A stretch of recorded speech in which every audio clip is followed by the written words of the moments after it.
Hey guys, welcome back, and for this video I'm going to show you how to react to a message on Discord. So basically, if you want to react to a message, just hover to that particular message right here. So as you can see, my cursor is hovered on this sticker or GIF.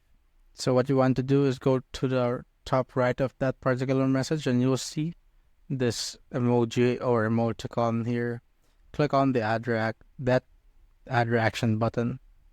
As you can see, you could go with a ton of emojis right here. So there's also called something like the super reactions, as you can see. So it is only for the ones who are subscribed on Discord Nitro. So let's just disable that. So if you want to, just need to click on the particular reaction, and as you can see, the reaction is now there. And if you could want to add it or add more, just go with a ton of this. You could also add other things like animals here, like other stuff, just like so. And if you want to remove that particular reaction, you just need to click on it again right here.